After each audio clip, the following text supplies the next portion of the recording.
I think we'll get started. Welcome everyone to our first virtual meeting. Looks like most everybody got in without too much trouble, which is great. I think at the moment everyone's muted, but just real quickly, if you do have something you need to say or want to say at some point through the process, make sure you unclick your mute button, which is down in the lower left corner. And we may get to a point here just a little bit further in to the meeting where we can have a little bit of dialogue. We'll see how the timing goes tonight. The next thing I was going to mention too, and I mentioned this to a number of folks that we did test meetings with, when we're going through the meeting, if you've got some comments or you have a question, you need some clarification on something, certainly feel free to use the chat function. And so on the computer version of Zoom, it should be down in the lower part of the Zoom window, kind of towards the middle. It'll say chat. If you click on that, it'll bring up a chat dialog box either on the side or in the middle of your screen. And you can certainly type in to that if you've got a question or a comment.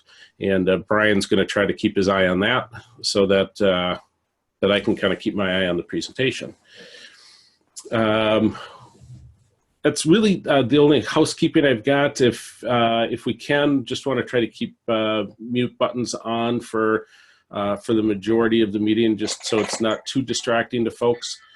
And Brian's got to mute his phone or mute.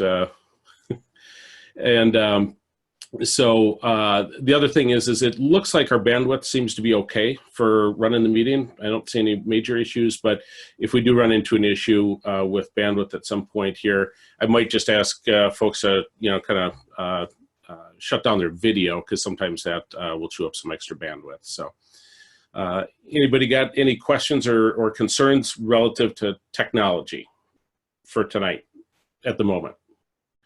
And if I'm asking a question like that, just feel free to, raise your hand or wave or whatever if you want to grab my attention. All right. So with that, I am going to share my screen here and all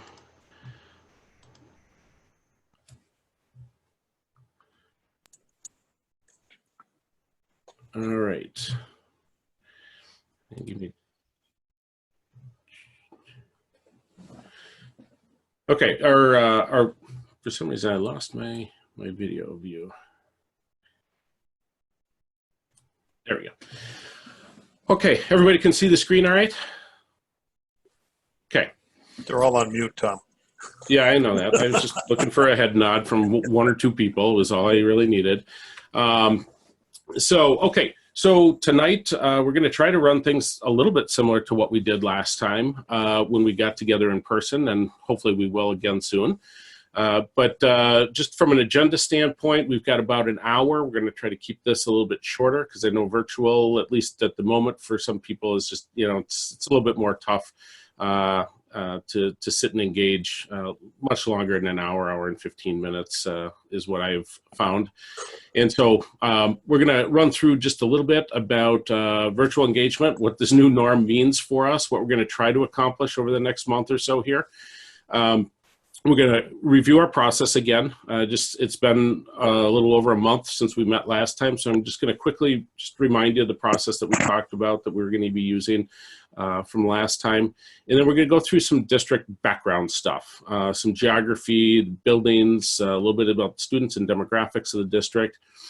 There's two things I'm not going to get really into at this point from a background standpoint, which is finances and student results, if you will. And you might ask why. And the reason for that is that we've got meetings coming up that are quite likely to probably address more of those things. So we'll go through a process of really kind of digging into school district finance and that type of thing later in our process.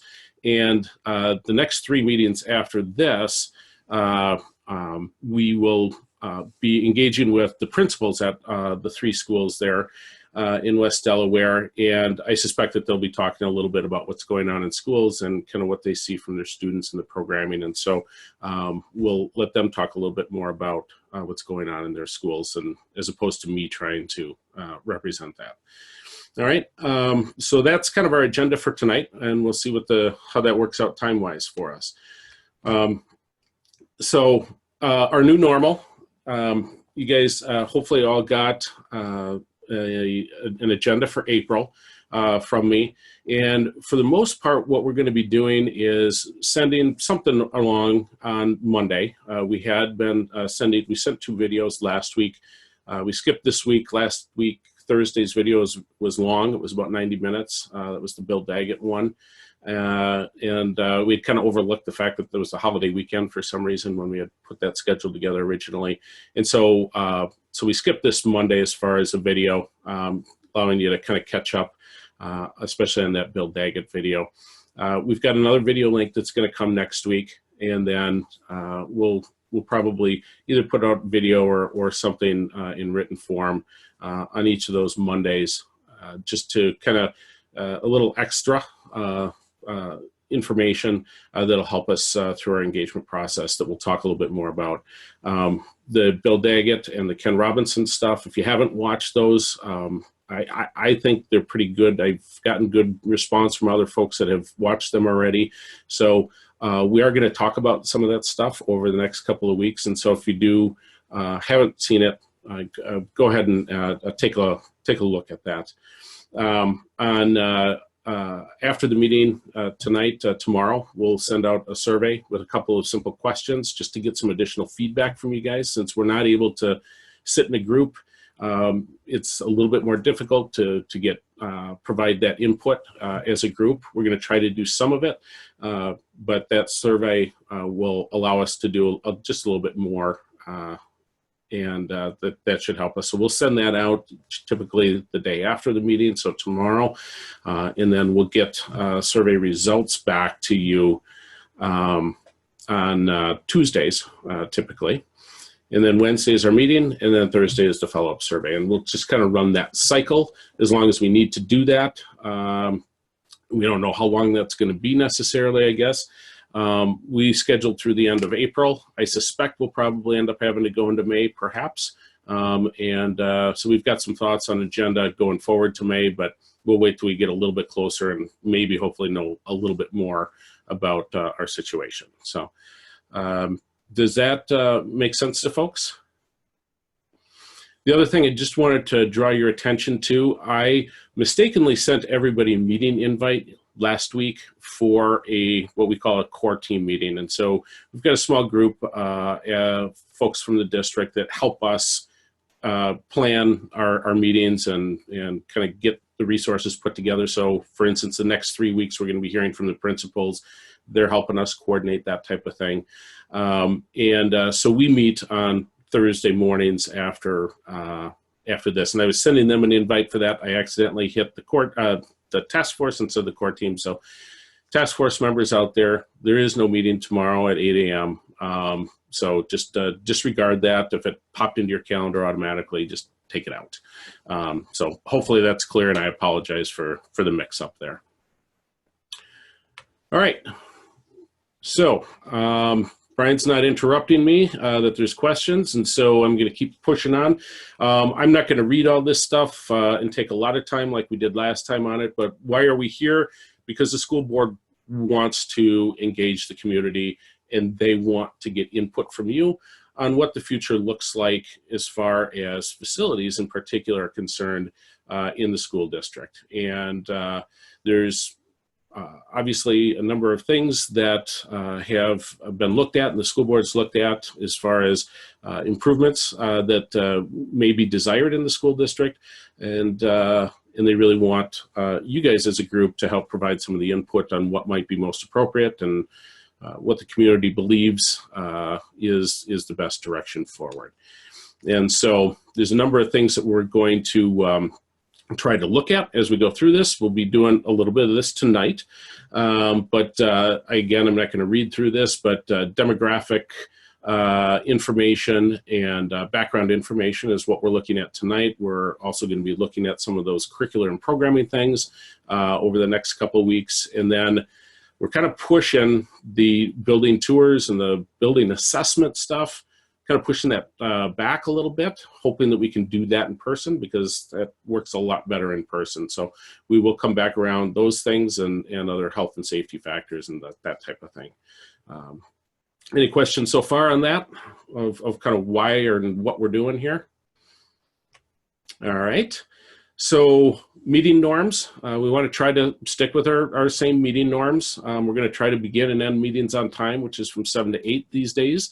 Try to stay attentive as best as you can. I know everybody's got pets and they got kids and they got all kinds of other things going on at home, and that's understandable. So do your best to be with us when we are doing this. Share the air will be easier, I think, in this case. But everybody's voice is important, of course. Listen actively, encourage others to provide some input when you see that folks are not talking a whole lot. Assume positive intentions with folks' comments. Make sure we keep a district-wide versus an individual focus. That's sometimes a tough one. And then the things that we talk about really should be focused around the West Delaware School District, not trying to keep up with the Joneses necessarily, but really what's best for us and our kids and our communities. So those are the norms that we want to try to stick with, and we spent a fair amount of time talking about that last time, so just want to bring everybody's attention back around that though. The process, and so obviously there's an importance to a community voice. It's an important component for your colleagues in the community, your friends and neighbors, to have that voice through you in this process. You are key communicators in as best as you can as you continue to hopefully interface with some folks, whether it's through work, whether it's virtually, phone calls, whatever. Continue to talk about what we're looking to try to do here and get people's input and what their thoughts are on both on the things that you're learning and you're letting them know about, but also what their feelings are, and make sure that you're trying to represent that back to the group as we go through this. So I'm going to just skip through some things here fairly quickly. We're obviously going through this process, but as we talked about last time, the school board has a lot of different things that they need to consider when they're looking at a solution and a direction forward. And so community engagement is very important to them, but so are input from the staff, engineering input, those requirements from the state, maintenance needs, returns on investment that they're looking at. Those are all also important. And so we just want to keep perspective on the fact that whatever we're doing here in our input gets mixed into a pot with a whole bunch of stuff. And so the school board may not honor exactly what we bring forward to them, but I'm sure that they will likely honor some, if not all, the information that we bring forward. Again, our process starts at the base of this pyramid with learning, exploring, and understanding where we are as a school district, what school means, and those types of things. We spend most of our time in this area. We'll be doing that tonight. As we process this information and we start doing some output, that's how we develop some of these priorities.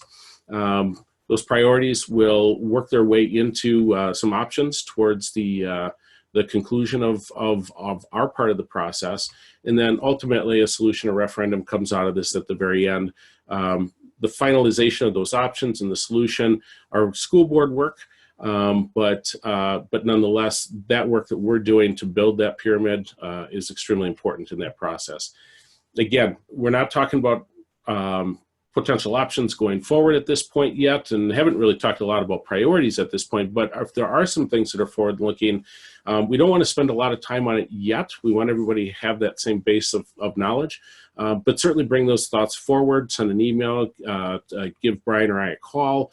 We'll get them in the parking lot so we don't lose track of them, and we bring them back at the appropriate time.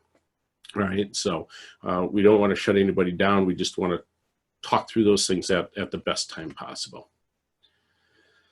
All right, this was our timeline. I'm not going to spend a bunch of time on this other than to just draw a note to the fact that because of this whole pandemic thing and what's going on and where everything's at, when we're going to be able to be back together, what the economy looks like, there's a wide variety of things. Just be aware that the dates maybe need to be altered as we go through this and we find out more. Maybe they don't. We don't know, but just be cautious of the fact that we're going to work our way through and continue our momentum forward. But exactly what that means, I'm not sure if we know for certain yet. So more to come on that, obviously, as we continue our work. All right, so as we get into the district background here, there's a short video that's on the homepage of the district, and I thought it was really a nicely done video that talks a little bit about the district. And I'm sure some of you have seen it, perhaps, but I know a lot of you aren't necessarily parents or regular engagers with the district. And so I just wanted to start with about a 1.5-minute video, and hopefully the sound will play through. It should. It has in the past when we've tested this. So, let's just take a look at this real quick here for a 1.5 minutes to set the stage.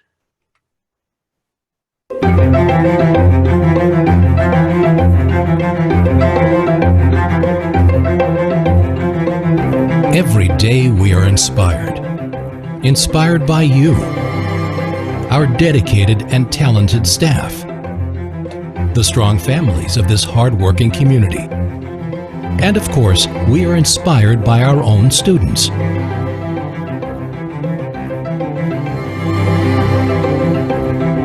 Through nurturing relationships and providing challenging academics, our vision is to always ensure we will provide the skills necessary for the modern world.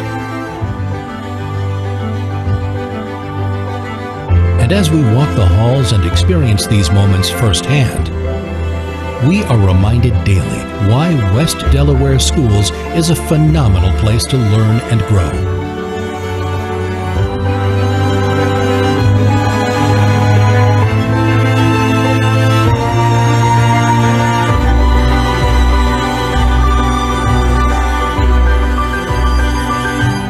We are inspired to educate. We are West Delaware, home of the Hawks.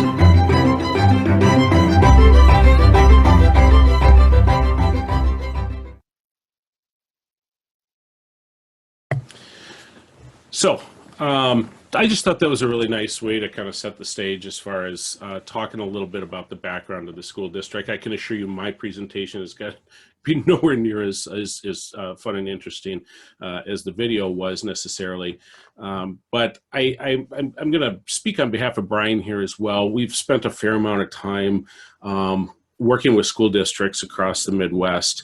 And we've spent a fair amount of time taking a look at the West Delaware district. And I'm not going to represent that we know everything about West Delaware, but you guys have a really wonderful school district there. And you do a lot of really great things for kids there. You see some tremendous success. You're going to hear about that, I think, over the next several weeks. And so I just want you to know you should be proud of the school district you have, and proud of the school board for wanting to continue improving, right? Nothing wrong with doing that, but you guys do have a really nice school district there, and you should be happy with what's happening there. Not every district that we've worked with is quite as lucky. So starting out here, we're going to go through a little bit of geography and a little bit about the buildings that you have to give you some perspective on the school district. So to begin with is the district boundaries. And so you can kind of see on the Iowa map on the right, there's a whole bunch of districts in the state, 300 and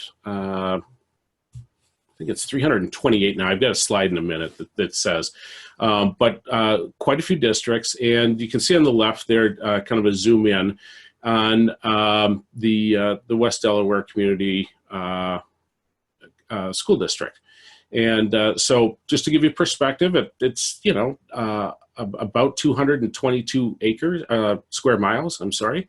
And it's, I would suggest a relatively typical size district in the state from a land mass standpoint. And so it's interesting sometimes to look at those boundaries. A lot of times people are not aware necessarily of what that school district looks like. And when we start talking about things like open enrollment with kids going to other districts perhaps, and transportation costs, sometimes it's helpful to understand that the school district looks the way it does. There's some pretty jagged edges, especially on the south side of the school district, as far as what those boundary lines are, and that has impact on things that go on at the district. It impacts the costs that the district has to pay to do the things that it does, and so that's your school district boundaries. Then as we take a look at the land that the district has, once we get into Manchester, because all of the district facilities are pretty well situated in line with each other. There's some streets running through there, but uniquely, it kind of flows. Just for what it's worth, I guess I didn't put a symbol on here, but north is to your left, I believe. So I just didn't want to throw anybody off, but because of the horizontal nature of how that land lays out, it just worked out better on the slide this way as well. So as we take a look at this then, just to give you some perspective as to the land that the school district has, this here is what I'll term as the high school property. You've got about 7.25 acres there that school sits on, and takes up the better part of a block there, and so that is that area. As we move to the north, what I'm going to kind of term as the athletic area, because your football field is there, you've got baseball or softball diamond there, and some other things. About 13.25 acres of land there. Very nice piece of property with obviously space to do things if you have a need as the future presents. Moving then to the north a little bit further, this is kind of what I'm calling the middle school Lambert athletic area. And this is kind of your largest chunk of property. Now, understand there's some different parcels here that have made this up, but this is kind of the contiguous area. Just under 36 acres in this area. And so kind of on the bottom of that picture, you can see the middle school and Lambert Elementary there, your track. And again, a considerable amount of additional space that's available there. And then across the street from that, you've got another 12.25 or so acres, which now has your new bus barn on it that was built. I don't remember the year now off the top of my head, but relatively recently. And so that is all of your property there. Now, I don't recall offhand. I know that I was told, and I forgot, but could Lynette or Dr. Ricky or somebody who's in the know maybe point out where you've got the agriculture program, you've got some animals and that type of thing, and I know that's someplace on your property, and I'm not recalling where it was, and I guess I just wanted to also point that out as something that you do. Hey Tom, I can tell you, this is Kristen Ricky. It's kind of in that area near the bus barn, so that bus barn holds that whole big parcel of land. Yeah. And the ag facility is kind of off to the side in that parcel that you're looking at right now. Gotcha. Off to the side. Yeah, right up there, right up to that, right where you're pointing right now. Yeah, kind of. Right. I guess actually it's not that close to the road. It's kind of back to the north. Yeah. Okay. All right. Yeah. Well, that's great. And that obviously it doesn't show up. I don't know when the GPS stuff was, or the satellite photos were taken in that particular area, but But so we did talk about that, and I just wanted to make sure we pointed that out. Hey, Tom, that, as long as you yes. gave me an opening, which was your mistake, I have to tell you, but as long as you gave me an opening, I want to point out that we also have a building that a lot of people are unaware of. It's the old St. Paul's Religious Education Building, and it's right between Lambert and the softball field. It kind of sits right in the middle, and we use that for our alternative high school program as well as a behavior focused program for K through 6. So that's between is that right up here?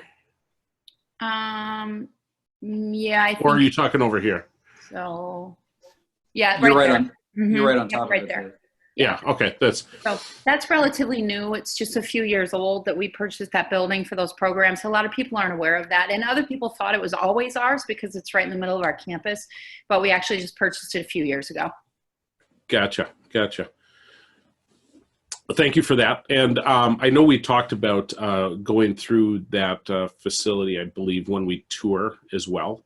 And so we'll have an opportunity to kind of understand that a little bit more in depth when we get to that point. So thanks for pointing that out, though, Dr. Ricky. I was not aware, again, exactly where that was. So thank you for that. As long as we've kind of stopped here, does anybody else have questions or comments or that on the district layout and the property that's there in your school buildings? No? Okay. I'm relying on you, Brian, because I can't see everybody's face. So far, so good. Okay. All right. So when we start looking at the buildings then, and you'll hear more about the buildings and the condition and some of the engineering assessments on it. But what I've got here for us to take a look at is each of the buildings and really just kind of what their age is and what they look like as far as build out. And so this is the high school, first floor. And the high school in total is almost 187,000 square feet, so it's a pretty good sized building. The original construction was in 1951, which is the red area, not a real big high school area here. But that original construction was almost 70 years ago, 69 years ago. And you can see all the additions, 1952, 55, 56, 58, 59, 64. Lots of additions there. And then another addition in 1995. And then we waited again another maybe 10 years, did one significant addition in 2006, that bright pink, and then a small addition 2008 after that. And so that's kind of how that building built out. And so if it looks like, there was an addition here or there, yep, there probably was. And a lot of additions there. Quite frankly, probably one of the fewer buildings that I think I've been associated with doing work with that has had quite that many additions on it. But as we look at the second floor, again, same type of thing. Now, not every addition that was put on included a second floor component to it, but you can see the second floor additions that came along with that building. All right. I just have a quick question. Yeah, go ahead, Brian. Go back to the main floor, first floor. Where is the cafeteria in that complex? The commons, as is labeled, is right here Okay. as 173. The kitchen here, and so and here's where your main entrance is coming into the building. I don't know if that helps anybody, but. I didn't have my reading glasses on, so I couldn't see the small print. But Sure. Thank you. I know when we go on the tours, it'll be more obvious too. So thank you. You're welcome. All right, this is the middle school then, and this is the first and second floors of the middle school. So this piece up here on top that looks like it's disconnected, that's the second floor area.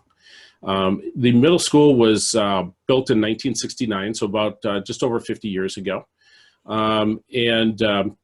It had some remodeling done to it, and the remodel areas are the squares that you see in green there. So a little bit of remodeling, not not necessarily a significant amount of remodeling, no additions at that time, but a building that's about 50 years old. And that building is just almost 78,000 square feet. We're going to talk a little bit about the square footage here in just a second, what that kind of means and how that shakes out relative to the average school, if you will. So the next building that we've got here is Lambert. And Lambert is had a couple of additions on it more recently.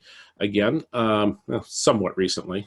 I like to think 1992 was recent, but maybe it's not, was not super recent. But the building was built in 1961, so that makes the primary building about 60 years old at this point. The blue area was added in 1992, and then the green in 2008. And so a lot of us kind of make the same mistake I just did, you know, in thinking that 1992 was like just yesterday, and kind of feels like it should have been just yesterday, but it was what would that be? 28 years ago, right? Yeah, 28 years ago already. So coming up on 30 years, and so you know, time does fly, I guess. So, and Lambert being just under about 70,000 square feet. So you've got some nice size actually to your buildings. And I told the custodian when we were there for our meeting a little over a month ago, as we were walking out, your buildings are very well kept up. They're some of the nicest buildings I've been in, regardless of age. And so, again, you should be proud of that in comparison to other schools, but they're kept up very well. That said, the infrastructure tends to, when you start getting to the 40, 50, and 60 and 70 marks in particular, you do have some building systems and infrastructure issues that do need to get taken care of at some point. And so things that you don't typically see, but we will have an opportunity, cross your fingers, to be able to take a look at when we take some tours of the buildings. All right. So when we talk about the square foot of the buildings, oftentimes people are kind of wondering, so it seems like we're crowded in a building, or it seems like we've got way more space than we need. How does that shake out compared to other schools, new schools that are being built? And so obviously there's no hard and fast rule or regulation, for that matter, on the size that a school should or needs to be for students. But what we've done is taken a look at kind of the size of school in our region, our Midwest region, and schools that have been built in the last decade, and approximately how much square footage they've dedicated per student in those buildings in a new school building. And so that's what you'll see in the yellow bars. And so at the elementary level here, the schools that have been built on average are about 155 square feet per student. And right now at Lambert, when you take a look at the size and your enrollment, you have about 137 square feet per student. And so you're very much in the range of what would be typical from a size standpoint. Now, there's a lot of other things that go into that, and when we talk about modern learning environment designs and that type of thing, the use of space can vary drastically, but nonetheless, the square footage you have is pretty typical. Same thing when you look at the middle school. The average is about 170. You have about 175 square feet per student. So again, pretty typical as far as square footage space. One might argue that space could be used differently, and maybe other school districts are using space differently than you guys are. Fine, but the square footage is there. From a high school standpoint, you definitely have space compared to many of the other high schools that have been built in the Midwest area in the last 10 years. high schools will vary a little bit more than the other schools, and so you will see schools that are pushing 210, 225, even 250 from a size standpoint per student. Really depends on what they're looking to do in the building, but you're, again, in very good shape as far as raw square footage per student in your buildings. So I'll just stop there again for a second and see, is there questions, is there comments, is there thoughts around your buildings, your kind of your building sizes, the additions, the age, anything there that people feel like they want to interject or ask about? Okay, I'm taking that as a no. All right, so as we move forward, we're going to get into a little bit around students and some demographic information about the district. Okay, so where we're going to start here is certified enrollment, and I will caution you that don't look too detailed at the numbers. Look at kind of what the numbers mean in relation to some of the things that we're talking about here, but don't get hung up if it's two or three students one way or the other, or even 5 or 10. Depending on when reports are produced, and some of these are from 2020, the current school year. Some of the information we have is 2019, may even be 2018. They're relative. And so just want to caution folks on that, and the Department of Education. All of this information pretty much comes from the Department of Education site, but they also run these reports at different times. And as you can appreciate, you have students who move in and out of the district and what have you throughout the course of the year. So depending on when they happen to be running one thing or another, the numbers may be a little bit different. So certified enrollment, relative to some of the neighboring districts that you have here, comparable districts, you're kind of right in the middle to what they look like. You've got a few districts that are smaller, a few districts that are larger as you take a look around the area. When we take a look at Iowa as a whole, this is kind of a map of district by district and the size that the districts are. And so you can kind of see the zoom in on Delaware County right in the middle there. So your school district being pretty much right in the middle in this this lighter blue here, which lines up here with this middle category of being about 1,000 to 2,000 kids enrolled. And you can see kind of where your neighboring districts are. What's interesting is all the districts that are neighbors of yours here are smaller districts than you are, but you don't have to get too far away east or south to get to some of those big districts that are 5,000 plus students. And so just calling your attention to that, and you can see an awful lot of districts in the state that are similar in enrollment size to what you guys are there in West Delaware. The other thing I think that's interesting sometimes to note, the highest enrolled district, Des Moines Independent Schools, almost 33,000. This goes back to 2018, by the way. It's the last time that I was able to find a map for that. But 33,000 kids just about in Des Moines, all the way down to 103 kids district-wide total in Diagonal. And so that's sometimes interesting to see what that range is between the districts. Here they said 330 districts. There must have been a couple of district consolidations in the last couple of years. I looked up as of this school year, West Delaware is 77th out of 300, what they had on the list, 328 districts. And so just some perspective again about what your district looks like compared to the state. All right.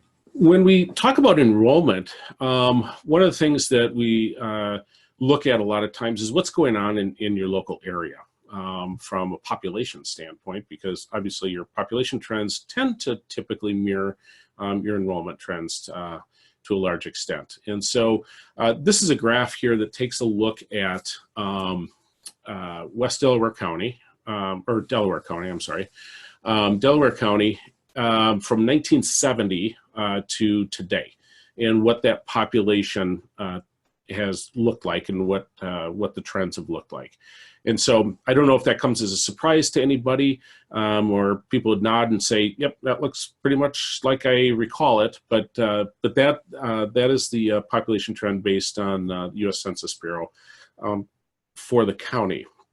And not surprisingly, then the population trending, or the enrollment trending, then for the district looks similar, where you've got a slight decline in the enrollment in your district. And so this is a shorter time window here that we're looking at, and projects out into the future. And so the state runs a enrollment trend, and they look out 5 years, I believe it is, typically, to see where districts are going from a population standpoint.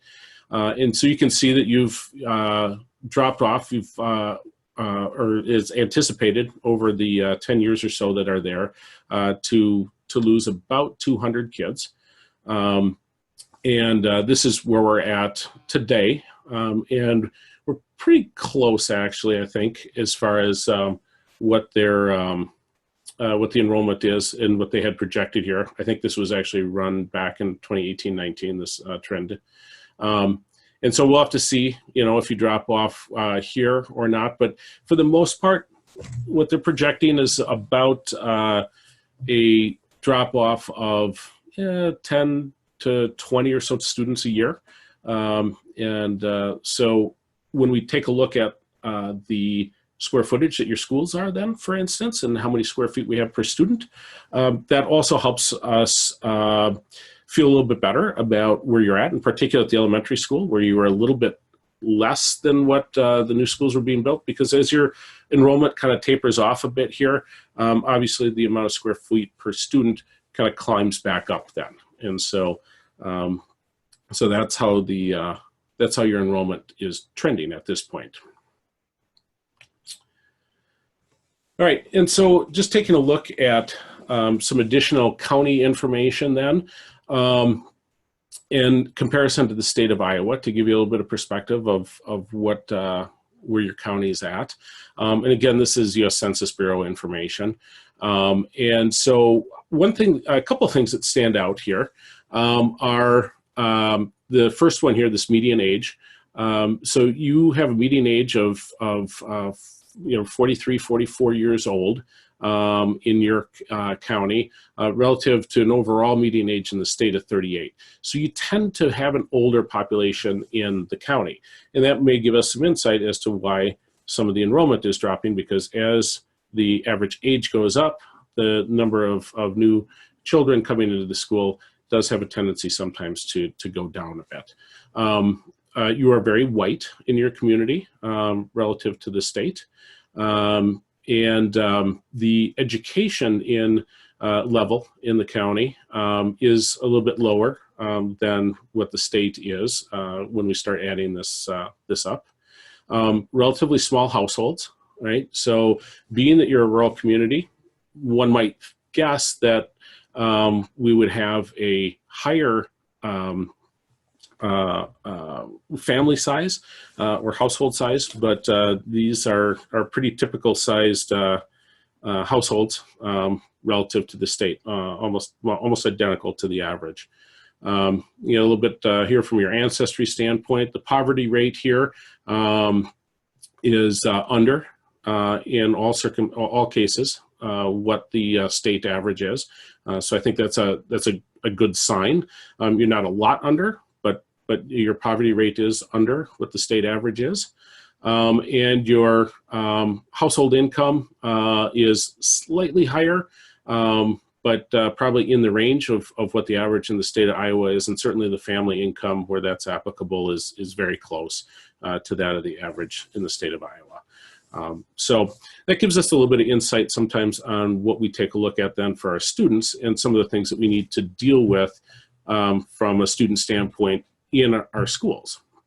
All right, so hopefully that doesn't take people by too much surprise, the demographics that is. So when we take a look at the school demographics, start with some basic things that we think about for demographics. Gender-wise, we're pretty evenly split, 53% male, 47% female. I don't think that's probably a surprise to most folks. When we take a look at race, again, we saw that the overall percentage of white population in the county was very high.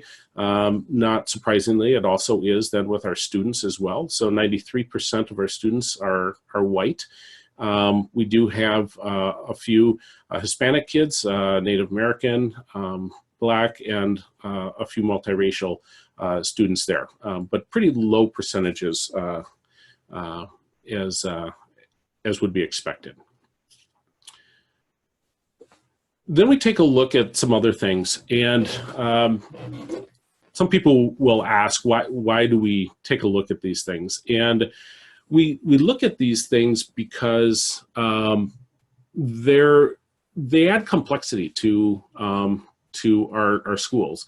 And when we talk about facilities and a direction forward relative to that, these are all students that we need to serve that have a wide variety of needs, and many needs that students have today are not going to be represented here in the demographics. These are kind of the more typical ones that are identified. But there are a lot of different things going on in our schools so that we can serve and help every student that comes into our schools. And so I don't know how many people, maybe you can just wave if you had an opportunity to watch any of the Bill Daggett video that was sent out. But Bill Daggett talks a little bit about his own experience with his kids in school. And his oldest kid being a very brilliant kid, and the next one doing just fine, very well in school. The next one really, I think he says, goes to school but never attends class. But then his lower two kids are, one has a severe disability, and the other one is in a tragic accident at, I want to say age 11 or 12 or something like that, where they're run over by a drunk driver. And those kids were also successful going through public schools. And he makes the point that oftentimes we compare our school systems to other countries. But one of the things that we do, bar none better than anyone, is that we educate every student in our country, and so there are a lot of things when we take into consideration environment and facility and those types of things that to address the needs of all of our students. So English language learners, not a lot. And so less than 1% actually. This rounds them, but I think it's about 0.6% as far as English language learners. So not a big thing there, but these are kids who do not have English as their first language. And so we're trying to give additional supports to these kids to increase their proficiency in the English language.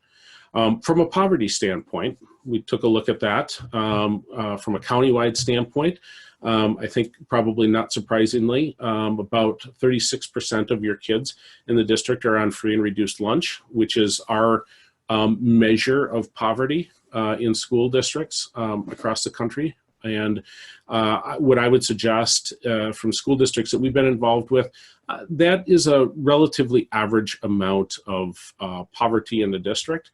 And some people would look at that and say that's particularly high, but I can assure you that there are many people in schools where they are anywhere from 50 to 70, sometimes even pushing 80% free and reduced from a poverty standpoint. And so, so I think your numbers tend to be fairly average there.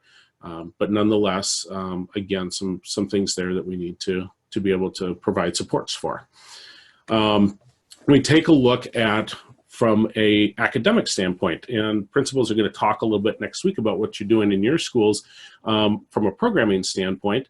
But this is kind of two different areas of programming that the state at least takes a look at. You're talented and gifted, and I'm not going to go into how we determine what students are talented and gifted. I'm sure Dr. Richte or one of your other educators that are there can talk about that if you really want to understand more about that, and probably a question maybe even for the principals when they come. But talented and gifted, you have about 12% of your kids that are listed as being a part of that talented and gifted program in a formal sense. Interestingly, and I had to go back and actually check the numbers to make sure that I didn't make a mistake here, but the number of kids that you have in your special education program also, according to the state, is about 12%. And so the special education thing is really a kind of a tough thing sometimes to try to address from a school district standpoint, because from a special ed standpoint, the needs that students have when they come to school vary considerably from a special education standpoint, and the costs that are involved with those things vary considerably.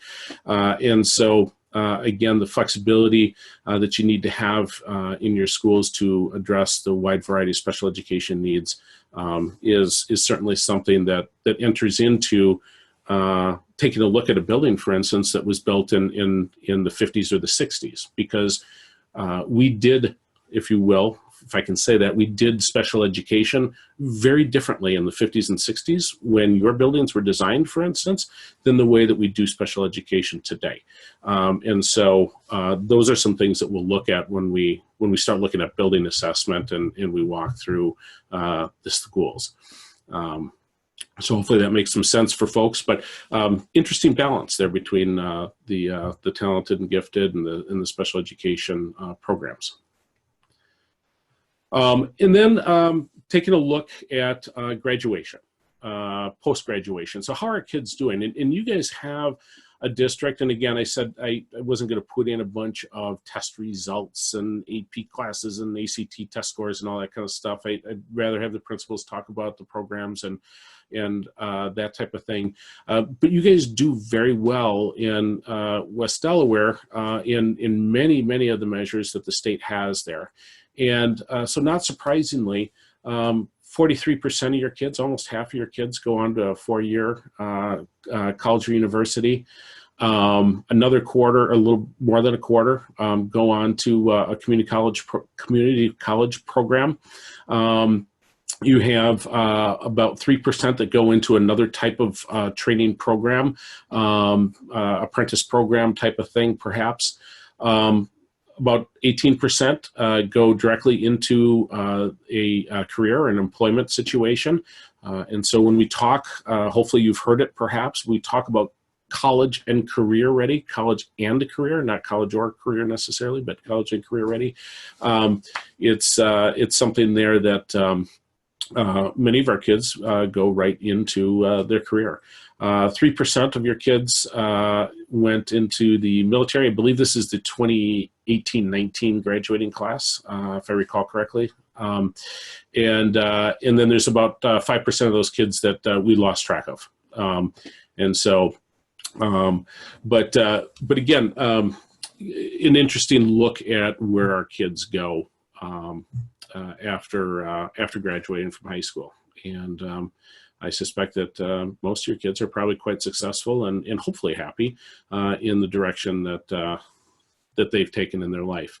The thing, though, that again we have to realize, and this comes out in those videos and will come out in some additional information we look at, kids that are coming out of school today, unlike us, are probably going to change what they're doing 4, 5, 6, 7 times in their careers or their time after school, whereas most of us have probably maybe changed directions from a career standpoint 2 or 3 times.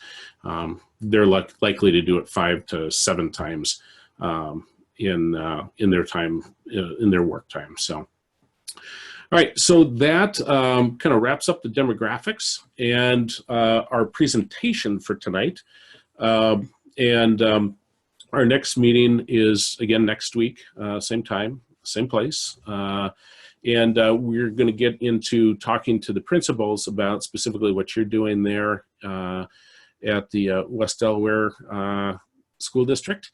And then what we're going to do is take a little bit of time to compare and contrast and have some conversation about some of the thinking that you've heard from Ken Robinson and Bill Daggett and some of the other folks that kind of think more globally on these things, and then what you're doing locally, and try to, again, better understand how we support what happens inside of our schools with our facilities. And I think what I'm hoping that you're going to see is that there is very much a plan in place on where the school district is going from a programming standpoint.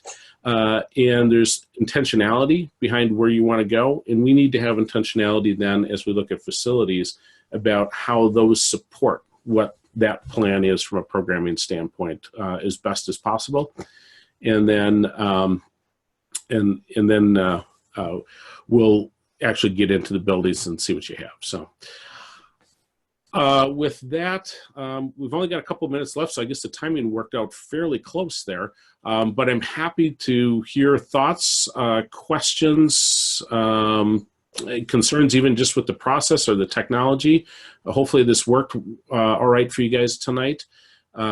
It seemed to go fairly smooth on my end, but I wasn't sitting there. So feel free to unmute yourself and make whatever comments you like to make.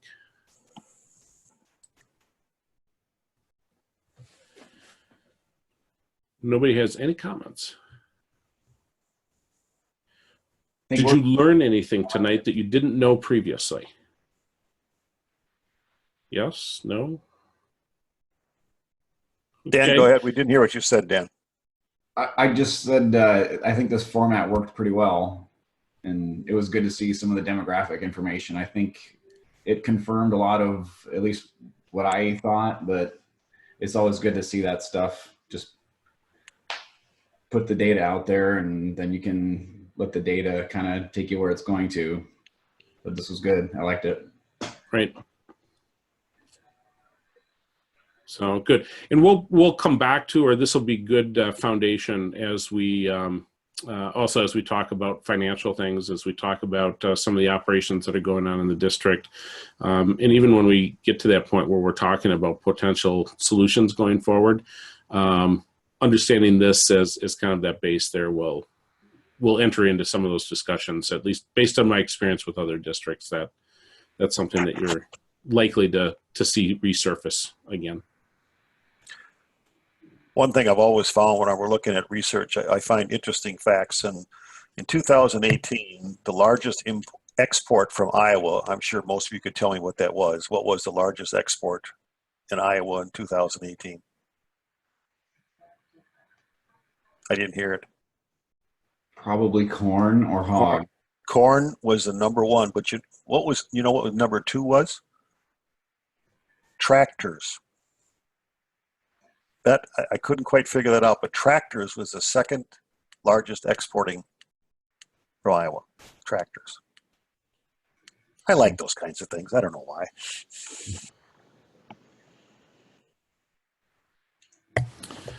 All right. Well, if nobody has anything else, look for a survey, short survey. It's not going to be anything complicated, I promise you. But a short survey link tomorrow afternoon from us. And go ahead and answer that at some point through the weekend. That would be great. And then any other questions, comments, concerns you have, feel free to email or feel free to call. Phone numbers on all those emails that we've sent as well. And other than that, until next week, be safe, be healthy. Mm-hmm. And feel free to step out of the meeting at any point that you feel comfortable. Down at the bottom right, it should say leave meeting, I believe is the terminology, and you can use that to get on with your night. Tom, hang on for a while.